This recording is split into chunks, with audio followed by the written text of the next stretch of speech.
Voy a arrancar con esta diapositiva muy sencilla a la que no le voy a dedicar ni 30 segundos para que recordemos todos qué es lo que entendemos por sistema endocannabinoide, que es simplemente ese conjunto de moléculas que hacen que nuestro organismo sea capaz de responder a los cannabinoides. Y ese conjunto de moléculas, ese puzzle molecular, está formado por los receptores de cannabinoides, CB1 y CB2. Os lo repaso también porque vais a ver esta imagen a lo largo de la presentación. Las moléculas endógenas que fabrica nuestro cuerpo que se unen y activan a estos receptores de membrana y toda la maquinaria de síntesis de endocannabinoides a partir de lípidos de la membrana y de degradación de esos endocannabinoides para cuando ya no son necesarios por parte de las células. Bueno, todas estas piezas en su conjunto son las que constituyen ese sistema endocannabinoide. Y vamos a ver qué relevancia tiene en el contexto del cáncer y cómo podemos explotar este sistema en beneficio de los pacientes con esta patología. Lo primero que tenemos que tener muy claro es cuáles son los problemas que no están resueltos todavía en oncología, en el tratamiento del cáncer, porque yo creo que coincidimos todos en que el cáncer ya no es una sentencia de muerte, un diagnóstico de cáncer no es como era antes prácticamente una sentencia de muerte. La tecnología y los tratamientos han avanzado muchísimo. Y esta es una enfermedad que se ha vuelto tratable en la inmensa mayoría de los casos o cronificable en muchos otros. Sin embargo, quedan cuestiones clínicas que todavía no se han resuelto. Y me gusta que arranquemos con esta foto para saber hacia dónde nos tenemos que dirigir, qué problemas son los que tenemos que resolver todavía. El primero de ellos es que aunque ya hay en clínica muchos tratamientos muy eficaces, hay determinados tipos o subtipos tumorales que no tienen un tratamiento efectivo. Entonces, por un lado, nos faltan tratamientos efectivos para esos tipos o subtipos tumorales concretos. También es muy frecuente que determinados pacientes presenten resistencia a los tratamientos, tanto innata, desde el principio son pacientes no respondedores, como adquirida. Responden inicialmente a los tratamientos, pero acaban desarrollando resistencia a los mismos. Estas poblaciones necesitan también nuevas terapias. Y por último, y esto se discute mucho menos, pero es igual de importante, muchos de los tratamientos antitumorales que están en clínica en la actualidad tienen efectos secundarios que disminuyen mucho la calidad de vida de los pacientes. Y esto, para mí y para los pacientes, por supuesto, es una cuestión que queda pendiente de resolver. En definitiva, necesitamos nuevas terapias para el tratamiento del cáncer. Pero no solo esto. También necesitamos nuevos biomarcadores. Necesitamos biomarcadores que nos digan si una persona sana tiene mayor o menor predisposición a tener un tumor. Hay algunos, pero son muy pocos. Podemos encontrar muchísimos más. Necesitamos también biomarcadores que nos digan cómo de agresiva es la enfermedad de un paciente para ajustar el tratamiento a esa agresividad. Y cuando se dicen cosas como la que yo acabo de decir, en general se piensa en si la enfermedad de un paciente es muy agresiva, tenemos que ir a un tratamiento muy agresivo. Y eso es cierto. Pero la otra cara de la moneda es, si la enfermedad de ese paciente no es muy agresiva, tenemos que someterle a un tratamiento extremadamente agresivo con muchos efectos secundarios y que posiblemente no vaya a ser necesario. Esa otra cara también la tenemos que contemplar. Entonces necesitamos biomarcadores pronóstico que sean lo más precisos posible para ajustar el tratamiento de la forma más precisa posible. Y necesitamos también nuevos biomarcadores predictivos de respuesta a terapia. Como os he dicho antes, hay muchos pacientes que presentan resistencia a los tratamientos y en muy pocos casos somos capaces de identificarlos precozmente, de forma que los sometemos a estos tratamientos y en muchos casos esos tratamientos van a fallar. Y como os digo, en la inmensa mayoría de los casos no tenemos herramientas para identificar qué pacientes van a responder y qué pacientes no van a hacerlo. Y lo que yo voy a hacer a lo largo de la clase de hoy es convenceros de que podemos explotar terapéuticamente al sistema endocannabinoide tanto para encontrar nuevas terapias, que serían los cannabinoides, como para proporcionar a la comunidad médica nuevos biomarcadores, tanto de predisposición como de pronóstico, como de predicción de respuesta a terapias. Empezando por el diseño de nuevas terapias, la pregunta que uno se tiene que hacer en lo que al sistema endocannabinoide se refiere es ¿Dónde está este sistema? En nuestro organismo, ¿dónde encontramos a este sistema en localizaciones relevantes para el cáncer, por supuesto, o para los pacientes que están atravesando esta enfermedad? ¿Cuáles son las funciones que regula ese sistema en esa localización precisa? ¿Y qué es lo que ocurre si activamos ese sistema endocannabinoide? Y como veis, aquí no he utilizado la palabra modulamos, que incluiría tanto la activación como la inhibición. Tenemos clarísimo que los efectos terapéuticos del cannabis están asociados a la activación del sistema endocannabinoide. No me voy a entretener en eso, pero ha habido algunos intentos de inhibir este sistema con algún antagonista de alguno de los receptores de cannabinoides y esos intentos han salido mal, han salido realmente mal. Entonces, tenemos evidencia, y no solo en oncología, más que suficiente para que la pregunta relevante sea qué ocurre si activamos el sistema endocannabinoide. Esta es la estrategia, activar el sistema endocannabinoide. Bueno, volviendo a esta pirámide, ¿dónde está el sistema endocannabinoide? Que sea una localización relevante para un paciente que esté atravesando una enfermedad oncológica. Bueno, pues nos encontramos este sistema en muchísimos sitios. Nos lo encontramos prácticamente a lo largo de todo nuestro organismo. Es especialmente abundante en el sistema central, pero nos lo encontramos en la piel, en el sistema inmune, en el sistema reproductor, en el sistema musculoesquelético y en muchos otros sitios más que no he incluido en esta diapositiva. Volviendo a la pirámide, ¿cuál es la función que controla ese sistema en esa localización y, por tanto, cuál podría ser el efecto terapéutico potencial de activar ese sistema en esa localización? Bueno, en esta diapositiva os he puesto simplemente unos ejemplos. Esto no es una revisión exhaustiva. Podría haber incluido muchísimas cosas más, pero he incluido unas cuantas para que el mensaje que os quede es que el sistema es ubicuo, que controla una variedad enorme de funciones fisiológicas y que, por tanto, el potencial terapéutico de este sistema como diana es gigante. Voy a hablar luego del sistema nervioso central, pero nos encontramos, por ejemplo, este sistema en la piel, donde controla la proliferación celular, la producción de grasa, la inflamación y, por tanto, su activación, la activación de este sistema en esta localización puede producir efectos beneficiosos para tratar el acné, la psoriasis, la cicatrización de heridas y muchísimas cosas más. No me voy a entretener en leer toda esta diapositiva. El mensaje que quiero que os quede es que el sistema es ubicuo, que controla funciones de lo más variado y que, por tanto, su potencial terapéutico, el potencial terapéutico de su activación es gigante. Centrándonos específicamente en un paciente, en una persona que esté cursando una enfermedad oncológica en ese momento y centrándonos específicamente en el manejo de efectos secundarios, hay muchas cosas descritas ya en la literatura. Por ejemplo, muchos efectos secundarios tienen que ver con una disfunción del sistema nervioso central, con efectos tóxicos o con efectos exacerbados en el sistema nervioso central. Por ejemplo, sabéis que muchas quimioterapias llevan asociadas náuseas y vómitos. Bueno, pues tenemos un sistema endocannabinoide en las zonas de control de nuestro sistema nervioso central, en las zonas de control del reflejo de la náusea y del vómito. Y cuando activamos el sistema endocannabinoide en esas localizaciones, producimos efectos antieméticos. También encontramos ese sistema endocannabinoide en los centros de control del dolor, de la sensación de apetito, y sabéis que muchos tratamientos antitumorales producen dolor o producen pérdida de apetito o producen espasticidad, calambres, o lo que se conoce como quimiocerebro, que es una citotoxicidad específica en las células del sistema nervioso. Bueno, pues todos estos efectos secundarios se pueden paliar con los cannabinoides porque existe un sistema endocannabinoide en los centros que controlan todas estas funciones, de forma que cuando activamos ese sistema podemos regularlas en beneficio de los pacientes. Lo mismo ocurre en la piel. Algunos de los efectos secundarios de las quimios, por ejemplo, que afectan a la piel, incluyen dermatitis, sequedad, mucositis en la boca, llagas. Y en todas estas localizaciones, en la piel, tenemos un sistema endocannabinoide. Y cuando lo activamos, producimos un efecto antiinflamatorio que es muy bueno para tratar la dermatitis. Son sustancias humectantes para tratar esa sequedad, son antibacterianos que permitirían tratar la mucositis, ayudan a cicatrizar heridas, lo que sería muy interesante para las llagas, etc. Y lo mismo con el sistema inmune.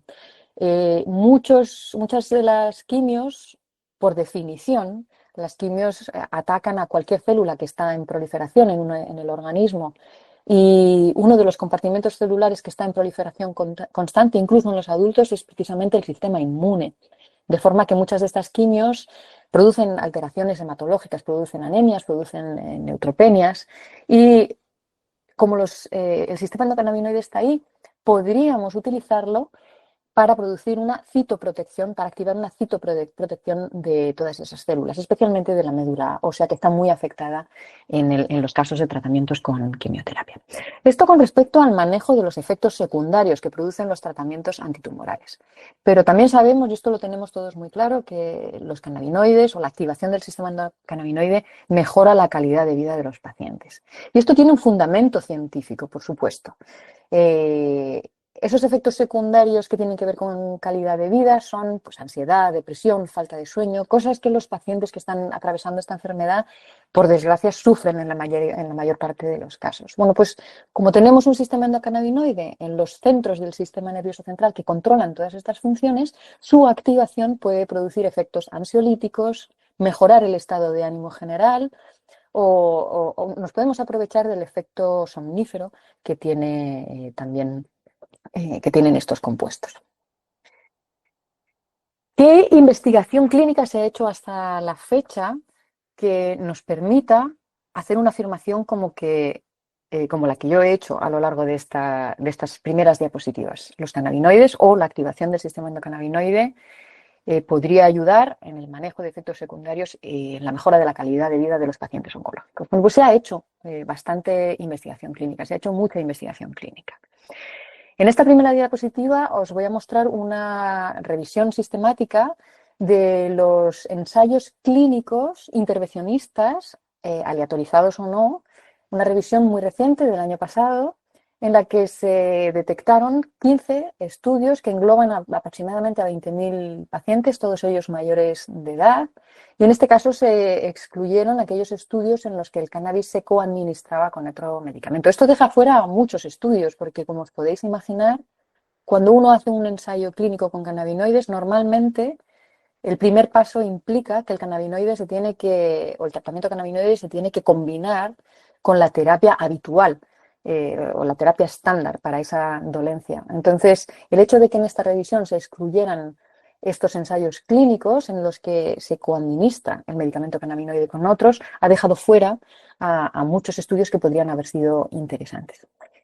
La conclusión de esta revisión es que hay poca evidencia. Mejor dicho, la evidencia que hay es muy contradictoria.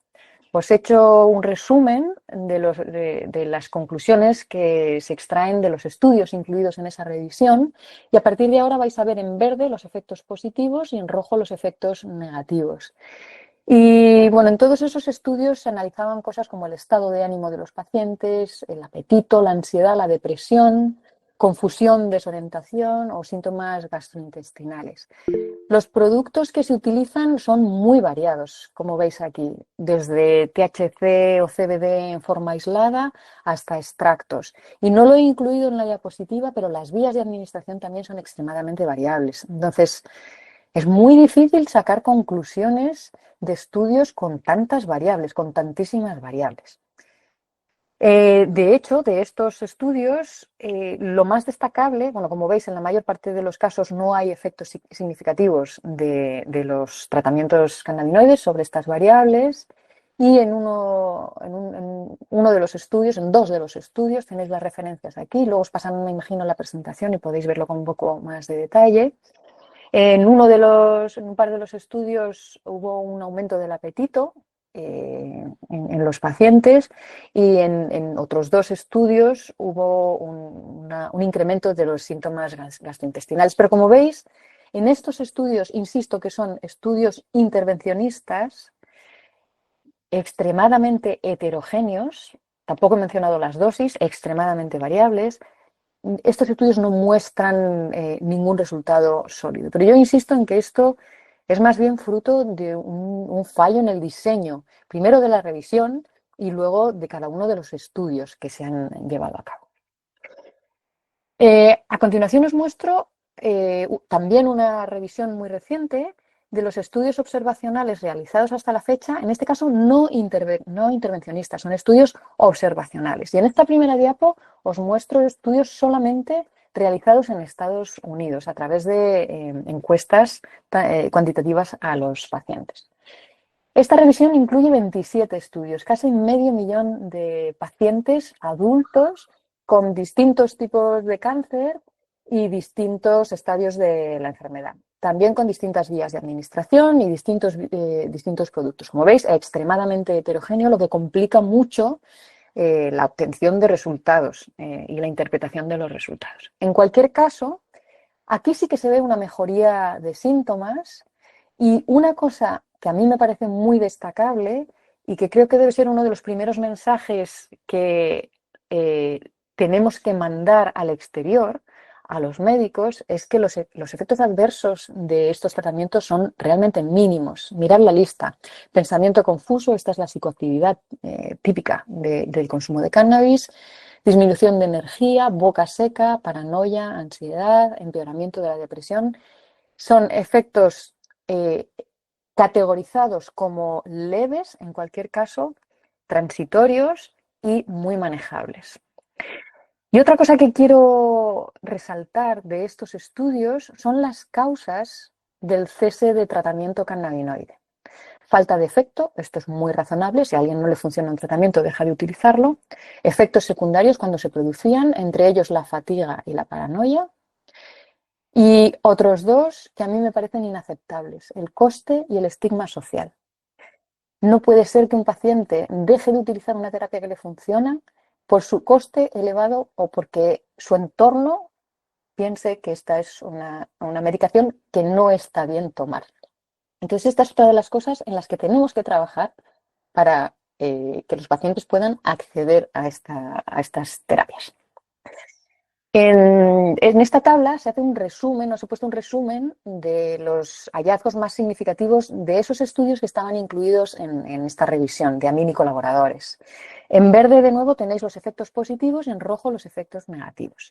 Como veis, como efectos negativos, se observa en 2 de los estudios un descenso en la calidad de vida de los pacientes.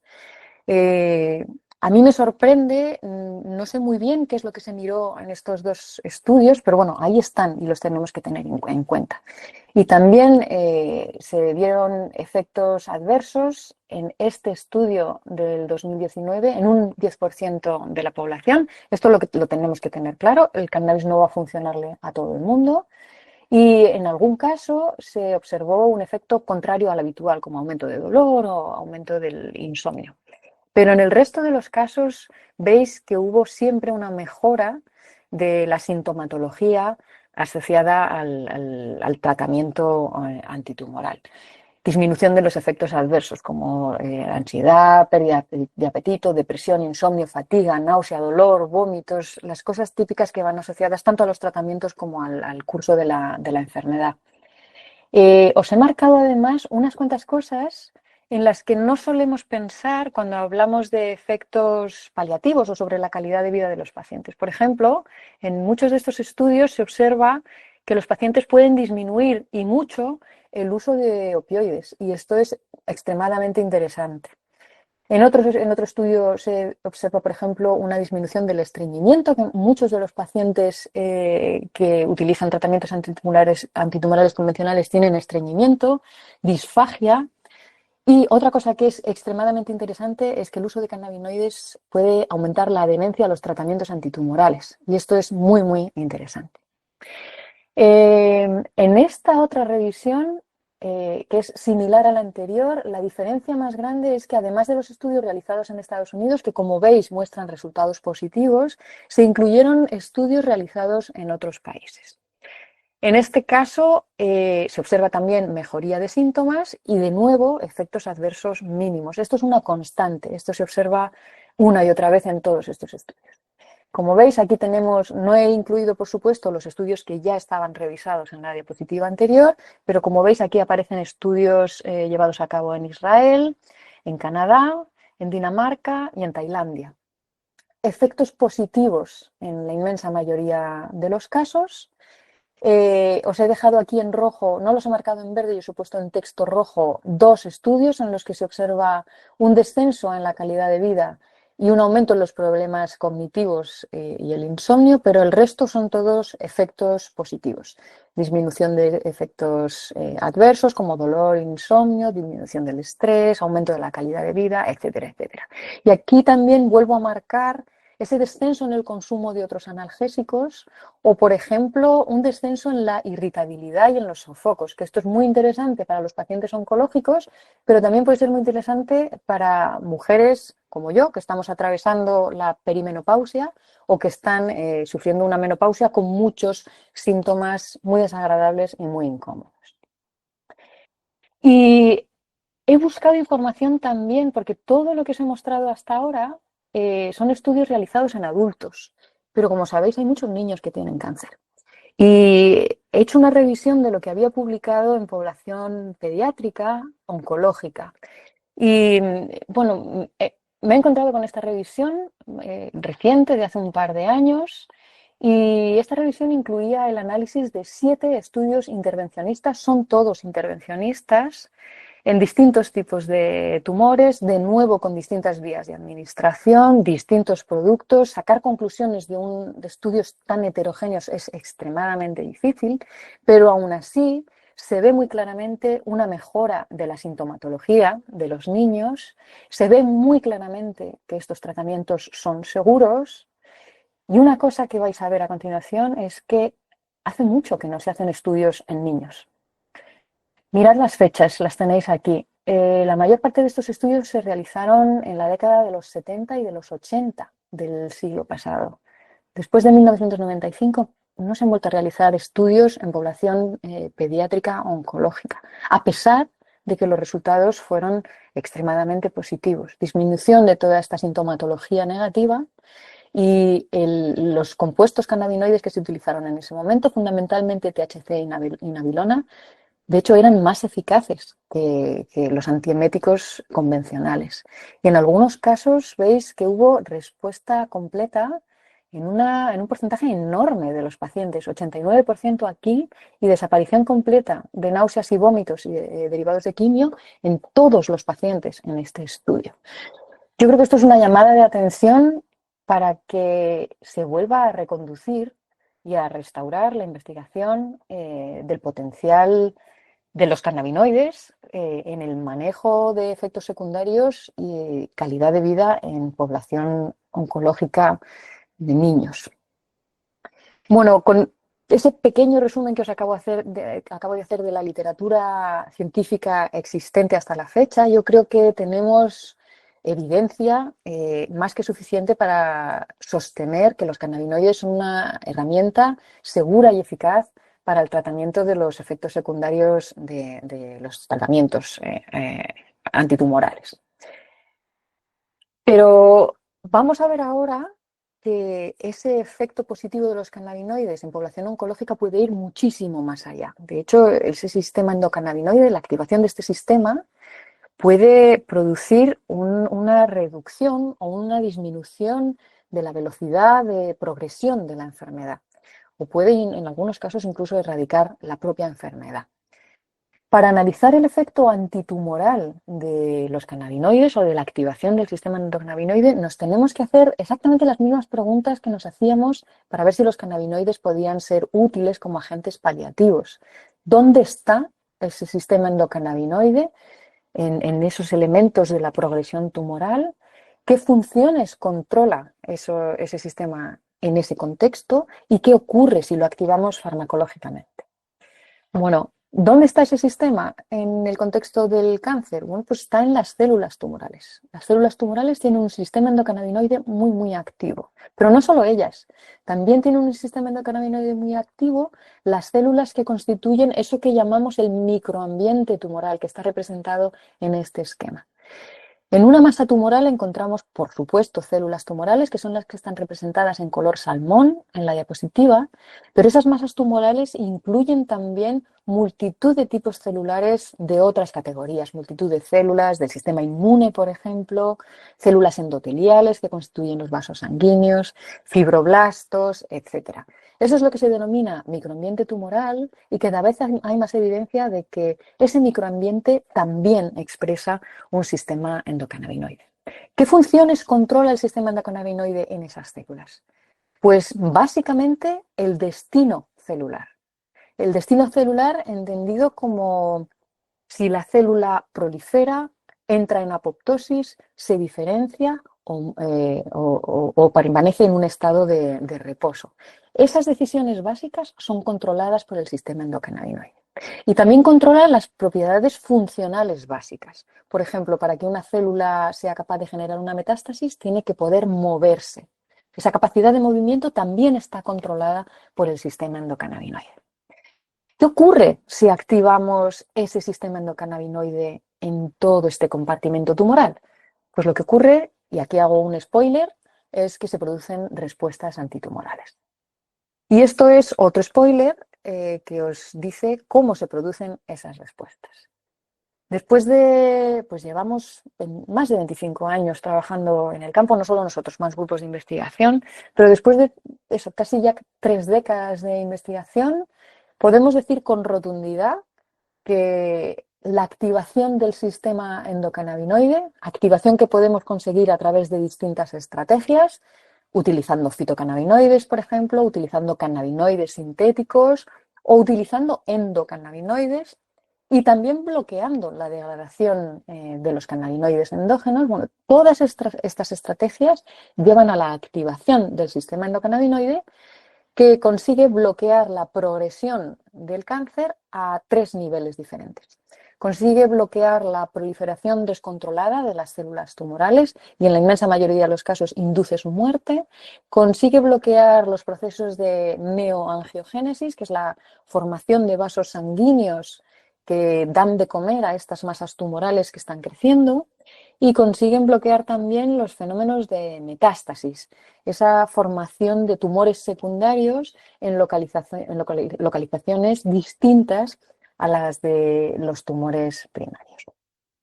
Bueno, este es el resumen de más de 25 años de investigación y lo que os voy a contar a continuación es también un resumen de cómo ha ido evolucionando, cómo se ha ido gestando toda esta investigación. Bueno, cuando uno trabaja en oncología, en preclínica, tiene que demostrar 2 cosas. Si tiene un compuesto entre manos que cree que es antitumoral.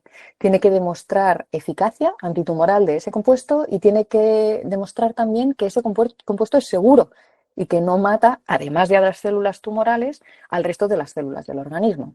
Eso es lo que nosotros llamamos en España matar moscas a cañonazos. Entonces tenemos que asegurarnos de que esa herramienta que tenemos entre manos no mata moscas a cañonazos. Queremos matar selectivamente a las células tumorales. ¿Cómo se realiza todo este proceso desde el punto de vista de la investigación? Bueno, pues empezamos siempre con modelos sencillos de cultivos celulares. Esta placa representa un cultivo de células tumorales extremadamente sencillo. Si nosotros probamos aquí nuestro compuesto antitumoral, tenemos 2 opciones. Que veamos esa respuesta antitumoral, perdón, ese sería el sí, o que no la veamos. Si obtenemos ese efecto antitumoral y solo si lo obtenemos, nos movemos a modelos de cáncer un poquito más complejos. Y esos modelos de cáncer más complejos son modelos basados en la utilización de ratas y ratones. Si en estos modelos animales observamos, bueno, igual tenemos 2 opciones, que es observar respuestas antitumorales o no observarlas.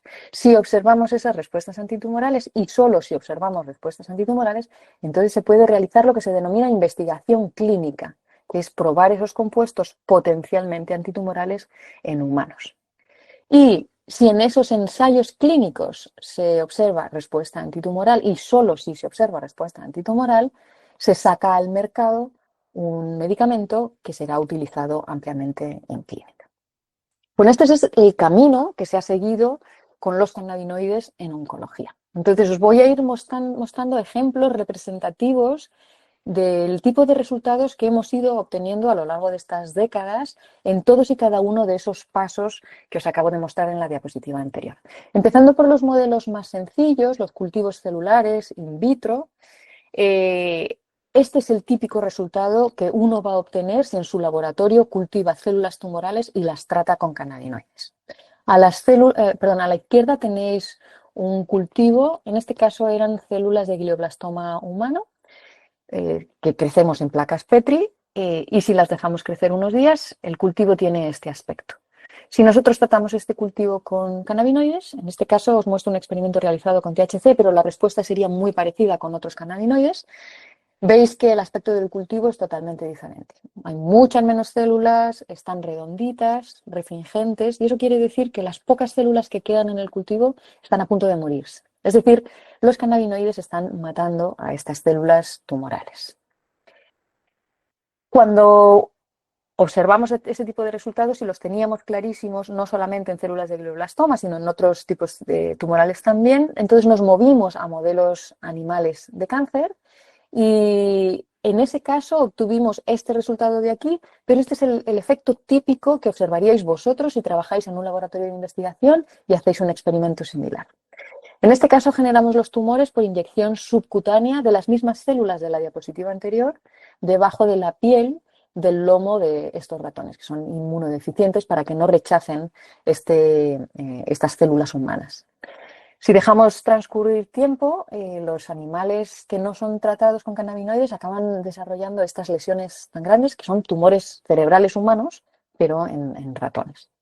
Y esto que tenéis a la derecha es una imagen representativa de lo que les ocurre a los ratones cuando son tratados con cannabinoides. En este experimento concreto utilizamos THC. Como veis, el tamaño de la masa tumoral es muchísimo menor. Si de alguna manera los cannabinoides están disminuyendo la velocidad de crecimiento de esos tumores. Hay modelos de cáncer un poquito más complejos que este que os acabo de mostrar en la diapositiva anterior, que si recordáis os he dicho que se genera inyectando células tumorales debajo de la piel de ratones.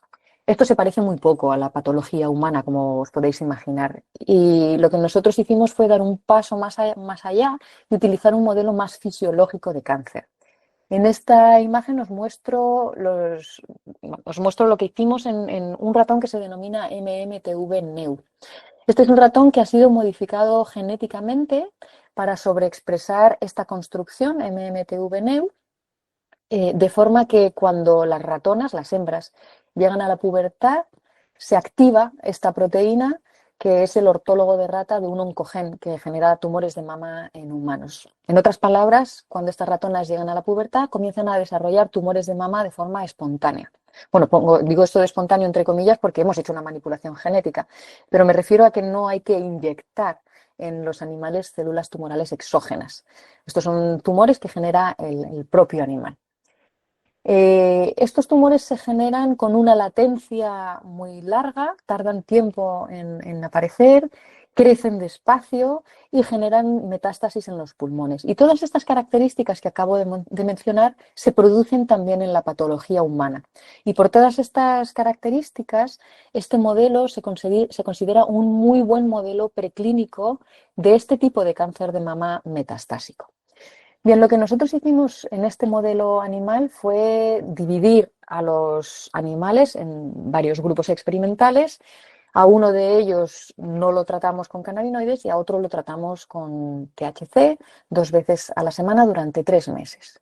Y lo que observamos fue lo siguiente. En el panel de la izquierda veis cómo se comportan los tumores, el tamaño de los tumores de los ratones que no han sido tratados con el THC. En el eje vertical representamos el tamaño del tumor y en el eje horizontal el tiempo. Y como podéis observar, siguiendo esta línea, a medida que el animal avanza en su edad, los tumores van creciendo de manera exponencial. Sin embargo, aquellos ratones que recibieron tratamiento con cannabinoide tienen un crecimiento tumoral significativamente disminuido. Estamos observando un efecto antitumoral. Os he enseñado 3 ejemplos de la respuesta típica de los cannabinoides tanto in vitro como in vivo. Y otra cosa en la que hemos invertido muchísimo tiempo durante estos años ha sido intentar entender molecularmente qué es lo que estaba pasando tanto en las células como en los animales que producía estas respuestas antitumorales.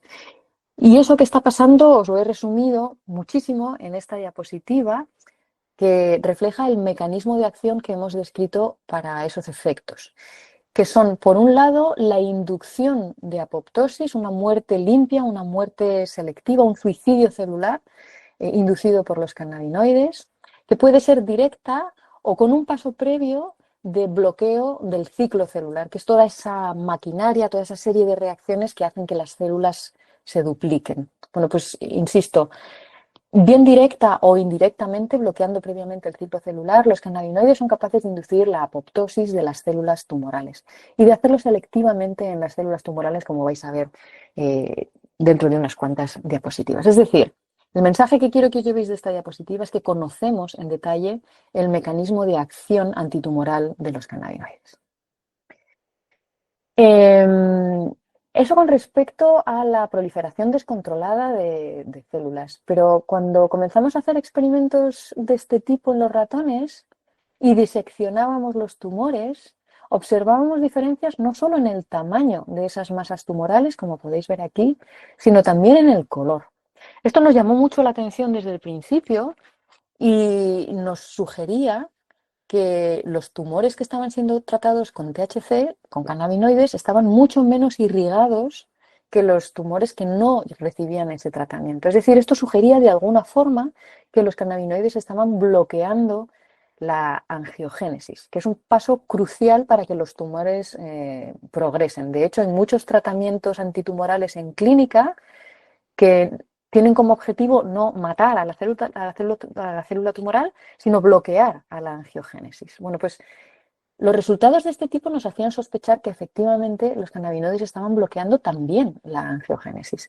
Hemos repetido estos experimentos en distintos modelos animales y siempre hemos observado la misma respuesta. Y efectivamente los cannabinoides bloquean la angiogénesis. Y de nuevo conocemos el mecanismo a través del cual lo hacen. Y ese mecanismo pasa por engañar a las células tumorales para que no envíen señalización angiogénica a las células endoteliales, a esas células que forman los vasos sanguíneos. ¿Hay algún efecto directo de los cannabinoides sobre las células sanguíneas, perdón, sobre las células endoteliales directamente? Pero la mayor parte del efecto antiangiogénico de los cannabinoides se produce sobre la célula tumoral. Los cannabinoides hacen que esa célula tumoral deje de enviar estas señales que hacen que las células endoteliales migren, formen los vasos sanguíneos y elonguen esos vasos sanguíneos, de forma que todo este proceso queda bloqueado. Pero el efecto antitumoral de los cannabinoides no se queda aquí. Hemos visto hasta ahora que disminuye la proliferación y induce la muerte de las células tumorales, que bloquea la angiogénesis, pero también bloquea la última fase, que de hecho es la más letal del proceso oncológico, que es la generación de metástasis. Este, de nuevo, es simplemente un ejemplo de los muchos que podéis encontrar en la literatura, demostrando que en modelos animales de cáncer los cannabinoides disminuyen la generación de metástasis. Esto que veis aquí son los pulmones, esta masa oscura es el corazón, la masa más rosita es el pulmón, tejido pulmonar, y estas bolitas refringentes son los tumores que se generan en los pulmones, son metástasis pulmonares generadas por este ratón que ya os he presentado antes, MM-TVNeu, que es el que generaba tumores de mama espontáneamente. Os he anticipado que esos ratones generaban también metástasis pulmonares, son estas lesiones que veis en esta fotografía. Y lo que hicimos fue, en el experimento que os he enseñado hace un par de diapos, además de analizar los tumores, analizamos los pulmones de estos animales. Y nos encontramos con que los animales que no habían recibido tratamiento cannabinoide, o sea, prácticamente un 70% de ellos generaban este tipo de lesiones en los pulmones. Sin embargo, los animales que habían recibido tratamiento con THC, ni siquiera el 20% de ellos llegaba a generar este tipo de lesiones. Y este resultado nos estaba indicando que, además de la proliferación descontrolada y la angiogénesis, los cannabinoides estaban inhibiendo los procesos de metástasis. De nuevo, sabemos cuál es el mecanismo molecular que subyace a este efecto antimetastásico. Y en este caso, lo que hacen los cannabinoides es bloquear la capacidad de las células tumorales de moverse, de migrar y de invadir. Y estas son características fundamentales para que se pueda producir este fenómeno de metástasis. Bien, Os he contado hasta ahora, os he mostrado experimentos que demuestran, tanto in vitro como in vivo, que los cannabinoides son, al menos en modelos preclínicos de cáncer, herramientas eficaces. Hemos demostrado esa pata de eficacia del tratamiento que nosotros creíamos que era antitumoral. Pero, por supuesto, tenemos que demostrar que el tratamiento es seguro también. Y el tratamiento es seguro. Lo hemos demostrado tanto en cultivos celulares como en modelos animales, tanto en los sencillos de inyección de células subcutáneamente como en los más complejos, esos ratones modificados genéticamente. Y os muestro aquí simplemente un ejemplo también de los muchos que os podéis encontrar en la literatura. En este experimento lo que hicimos fue tratar con cannabinoides una batería de células tumorales de mama diferentes. Sería el equivalente a tratar a distintas pacientes con cáncer de mama. Y lo que representamos en esta gráfica es el tanto por ciento de células que nos quedan vivas en los cultivos después del tratamiento cannabinoide. Entonces, como podéis observar, todas las barras, este es el 100%, el que os estoy señalando, y todas las barras caen por debajo del 100%, es decir, todas las líneas celulares se mueren, más o menos, en respuesta a los cannabinoides. Todas excepto esta, la barra verde. La barra verde, bueno, primero, las barras rosas corresponden a células tumorales de mama. La barra verde corresponde a células epiteliales de mama no tumorales, es decir, a los equivalentes no tumorales de estas barras rosas. Y como podéis observar, mientras que las rosas caen, la verde se queda en el 100%. Es decir, los cannabinoides están atacando selectivamente a las células tumorales sin afectar a la viabilidad de las células sanas. Esa misma seguridad la hemos observado en los modelos animales de cáncer. En este caso lo que hacemos es, cada vez que terminamos un experimento in vivo, enviamos todos los órganos a analizar por parte de una patóloga. Y nunca, jamás hemos encontrado signos de toxicidad por parte de estos tratamientos cannabinoides. Y os digo que mandamos básicamente todas las estructuras del animal: hígado, pulmones, bazo, corazón, cerebro. Hemos analizado los huesos también para ver si había algún tipo de metástasis. O sea, nunca, jamás hemos encontrado ningún efecto que nos haga sospechar que el tratamiento cannabinoide es tóxico. De forma que estamos demostrando no solo eficacia, sino también seguridad de los tratamientos. Y la hemos demostrado tanto en modelos celulares como en modelos animales.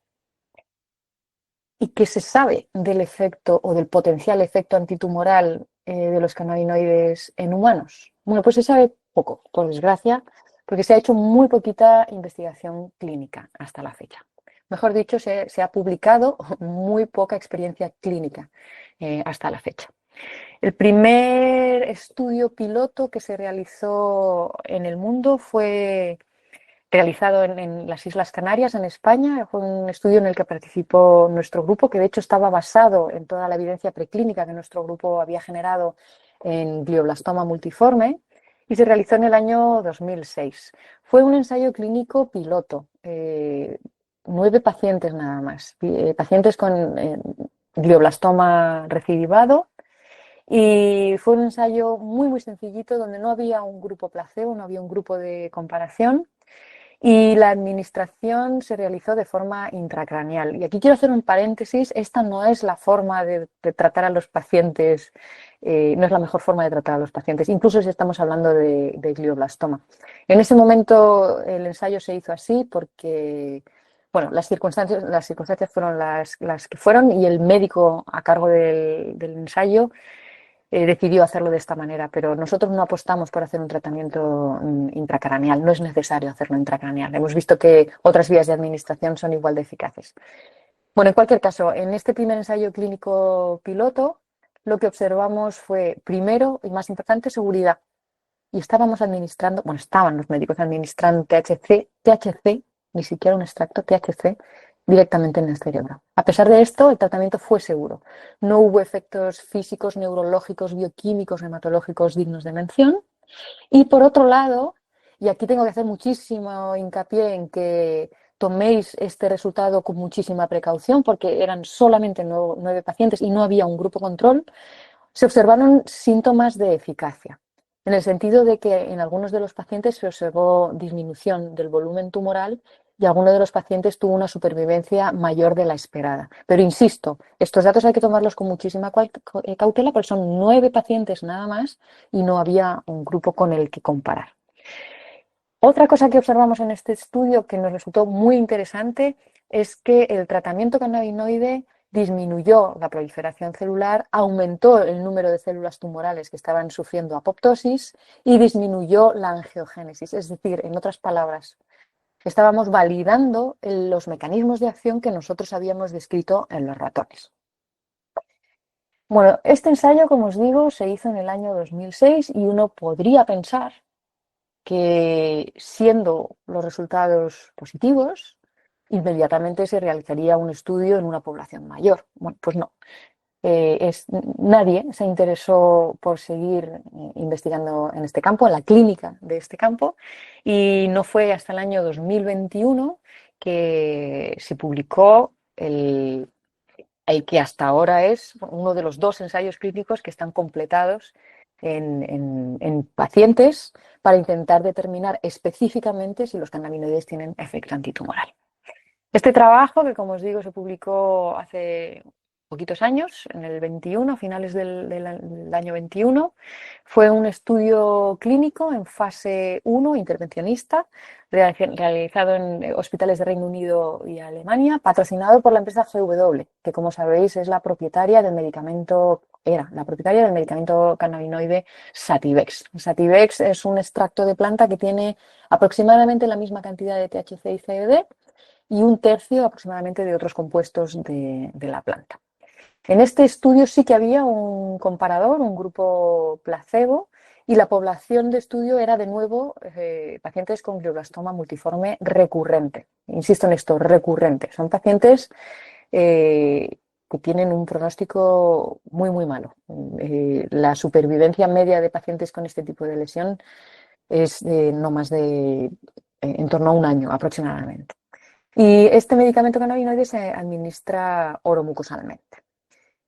Bueno, en este ensayo se reclutaron 21 pacientes, 9 se adscribieron al grupo placebo y 12 al grupo tratado con Sativex. Y ambos brazos recibían tratamiento adicional con temozolomida.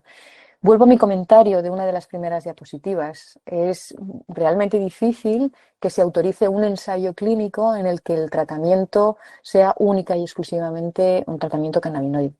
De forma que siempre hay que combinarlo con algún otro medicamento, y por eso en esa primera diapo de estudios intervencionistas sobre efectos secundarios de quimioterapias había tan poquitos estudios.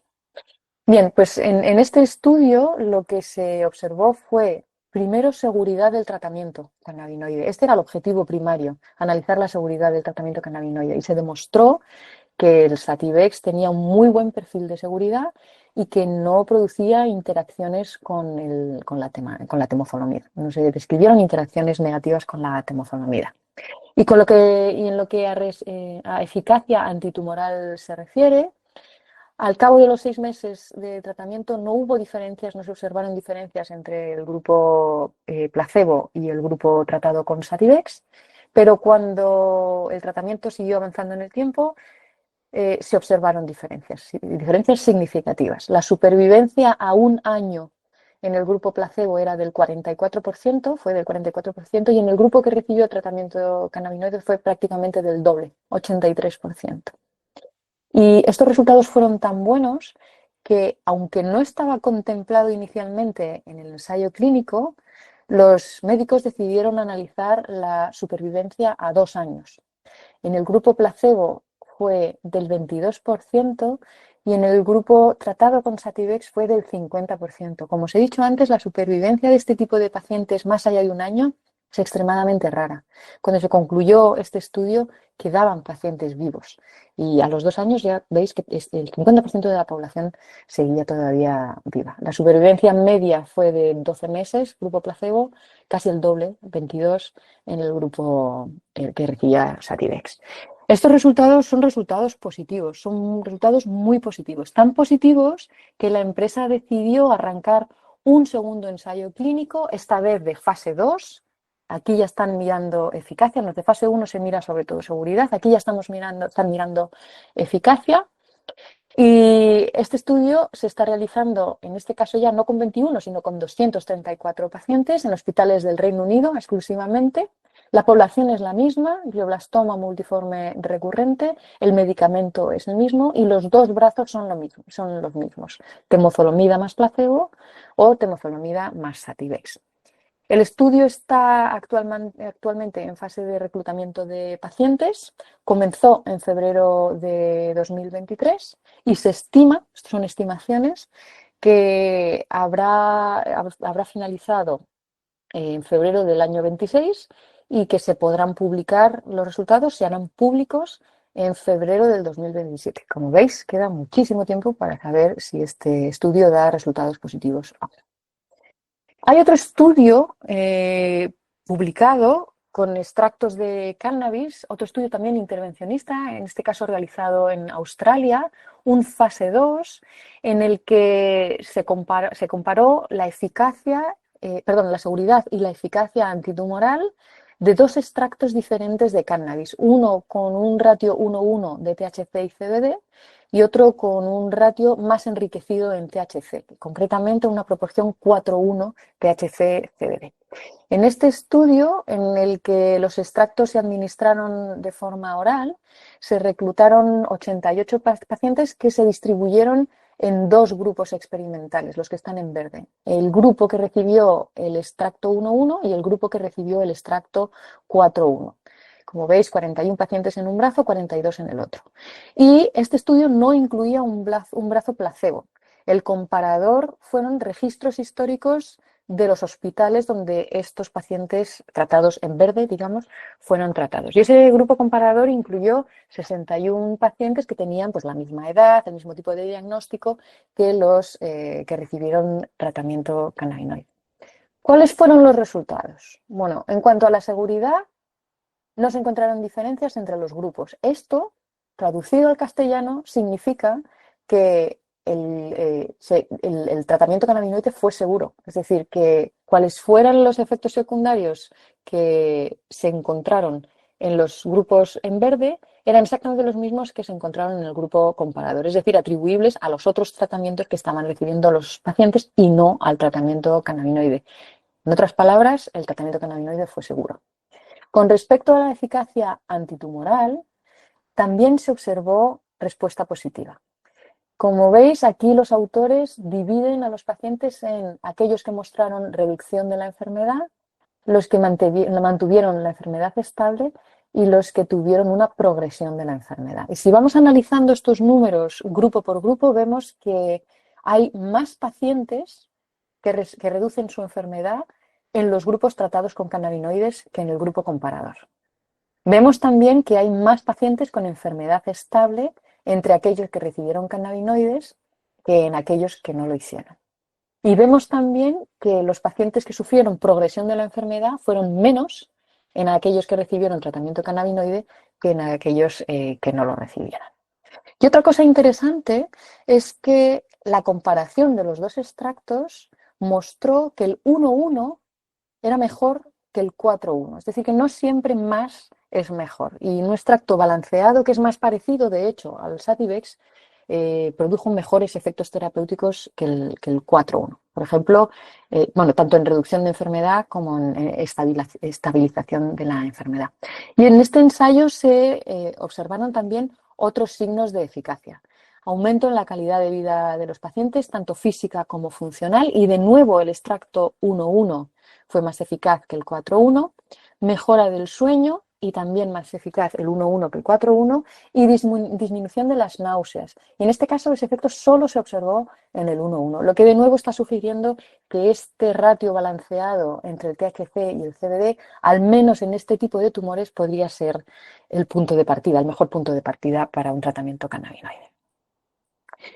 Además de estos estudios que os he enseñado, hay otro que está en marcha en España. Es un ensayo también intervencionista, no hay grupo placebo, el comparador serán registros históricos de los hospitales donde los pacientes hayan sido tratados. Y También son pacientes con glioblastoma multiforme, pero hay una diferencia muy, muy grande con respecto a los dos estudios anteriores, y es que en este caso los pacientes han sido recién diagnosticados. Y yo creo, y esto es solamente una opinión personal y un deseo también, yo creo que los resultados de este estudio van a ser incluso mejores que los de los estudios anteriores, que ya fueron positivos, pero creo que si se puede intervenir en los pacientes en etapas mucho más tempranas de la enfermedad, los resultados van a ser muchísimo mejores. Este estudio tiene terminada la fase de reclutamiento de los pacientes, son 33. Es un fase 1B. Lo que se va a mirar es sobre todo seguridad del tratamiento, porque es lo que hay que hacer, no nos dejan hacerlo de otra manera. Pero o sea, el objetivo es analizar seguridad del tratamiento y que analizarán también algunos efectos antitumorales. El ensayo comenzó en agosto del 23, ya están todos los pacientes reclutados. Y hay retrasos sobre la presentación, sobre la finalización del estudio y posiblemente los habrá sobre la publicación del estudio. Se esperaba haber tenido el estudio finalizado en marzo de este año, pero sigue en marcha. Así que, bueno, tardaremos más en tener estos resultados publicados, pero bueno, el estudio está en marcha. Yo estoy segura de que va a arrojar resultados positivos y esto espero que abra la puerta a la realización de ensayos posteriores. Además de estos estudios intervencionistas, hay más evidencia publicada, evidencia científica publicada, que sugiere que los cannabinoides tienen efectos antitumorales. Esta es evidencia observacional, anecdótica, pero que yo creo que tenemos que poner sobre la mesa. Tiene mucho menos valor que los ensayos clínicos anteriores, pero tienen un valor que no podemos ignorar. Os he hecho un resumen de lo que hemos encontrado en la bibliografía, estudios publicados, y hemos encontrado series de casos y hemos encontrado reportes de casos. Hemos encontrado series de casos más o menos grandes, hay una de casi 120 pacientes, una de 9, son series muy pequeñitas, pero son series de casos. Los tratamientos cannabinoides también son muy diferentes, en unos casos CBD sintético, en aceites, en cápsulas, en algún caso flor, en un caso cannabis inhalado. Pero bueno, en estos casos, os estoy hablando de las series de casos, se ven respuestas positivas. Pero claro, en este caso es muy difícil saber si ese efecto positivo se debe al cannabis, porque como veis, en algunos de estos reportes, los pacientes, además de cannabis, estaban utilizando otros medicamentos. Entonces, es realmente difícil saber si la mejora se debe a los cannabinoides o a esos otros tratamientos, Es verdad que hay casos en esta serie de 2 pacientes pediátricos con astrocitoma, se observó una regresión total y lo único que tomaban estos pacientes era cannabis inhalado. Eso está sobre la mesa y no lo podemos ignorar. También hay reportes de casos individuales, de tumores de distinto tipo, una leucemia infantil, una lesión cutánea maligna, cáncer de pulmón, de ovario, cosas muy variadas, y en estos casos no hay tratamientos concomitantes. Los cannabinoides eran la única estrategia antitumoral que seguían los pacientes, y como veis se han reportado regresiones tumorales. Pero insisto en que estos son reportes de casos que tienen, por supuesto, su valor, que tenemos que tener en cuenta también. Y bueno, yo creo que con lo que os he mostrado queda claro que la activación del sistema endocannabinoide, o en otras palabras los cannabinoides, podrían ser una estrategia antitumoral segura y eficaz, y nos quedan muchísimas preguntas por responder. Por ejemplo, ¿en qué tipo de tumores podrían funcionar estas terapias? ¿Deberíamos utilizar cannabinoides puros o extractos completos de la planta? ¿Se van a producir interacciones con otros fármacos? ¿O qué tipo de cannabis utilizamos? ¿Por qué vía de administración? ¿Qué dosis? ¿Qué tiempos? Etcétera. Voy a intentar responder algunas de estas preguntas en las siguientes diapositivas. Paola, no tengo ni idea de cuánto tiempo llevo hablando y no tengo ni idea de cuánto tiempo me queda. ¿Me puedes dar una pista, por favor? No te preocupes, llevas 1 hora, vamos súper bien. La idea es